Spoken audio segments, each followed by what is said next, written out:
2024 সালে এইচএসসি পরীক্ষার্থী বন্ধুরা, আমার ভিডিওতে তোমাদের সকলকে স্বাগতম। তো তোমরা কিন্তু ইতিমধ্যে জানো যে তোমাদের 2024 সালে এইচএসসি পরীক্ষা কিন্তু বৃত্তির গেজেট প্রকাশিত হয়ে গেছে।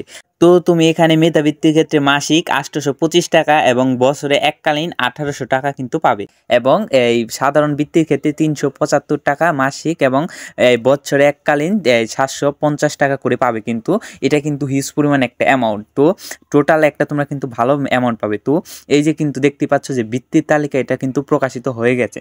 তো এই বৃত্তির তালিকা থেকে তুমি কিভাবে দেখবে যে তুমি বৃত্তি পেয়েছো কিনা, এই তো দেখার একটা নিয়ম রয়েছে। ওই যে উপরে দেখতে পাচ্ছ একটা সার্চ বার আছে, তো সেই সার্চ বারে গিয়ে তোমার শুধু রুলটা লিখে সার্চ দিলেই কিন্তু তুমি পেয়ে যাবে। এই যে দেখছো তোমার সামনে এমন একটা ইন্টারফেস আসবে, তুমি সেখানে গিয়ে তোমার রুলটা সার্চ দিবে, ব্যাস। তারপরে যে সার্চ অপশন দেখতে পাচ্ছ এখানে সার্চ দিবে। যদি তোমার রুলটা আসে তাহলে বুঝবে যে তোমার এই বৃত্তি পেয়েছো, আর যদি তোমার রুল না আসে তাহলে বুঝবে কিন্তু তুমি বৃত্তি পাওনি। এটা কিন্তু কালকে প্রকাশ করে দিয়েছে বৃত্তির তালিকা। এটা এখন আপাতত দুইটা বোর্ডের ক্ষেত্রে প্রকাশ করেছে, একটা হলো কুমিল্লা আর একটা দিনাজপুর বোর্ডে। বাকি বোর্ডগুলো কিন্তু খুব তাড়াতাড়ি প্রকাশ করে দেবে। এটা প্রকাশ করলে কিন্তু আমি তোমাদের ভিডিওর মাধ্যমে জানিয়ে দেব। তো আপাতত এই কুমিল্লা আর দিনাজপুর বোর্ডে যারা আছো তারা কিন্তু বৃত্তির ফলাফলটা দেখে নিতে পারো যে তুমি বৃত্তি পেয়েছো কিনা। এখানে কিন্তু হিউজ পরিমাণ একটা শিক্ষার্থী কিন্তু এই বৃত্তিটা পেয়েছে।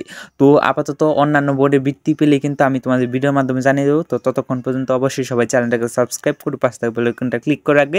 তো আজকের মতো কিন্তু বিদায় নিচ্ছি।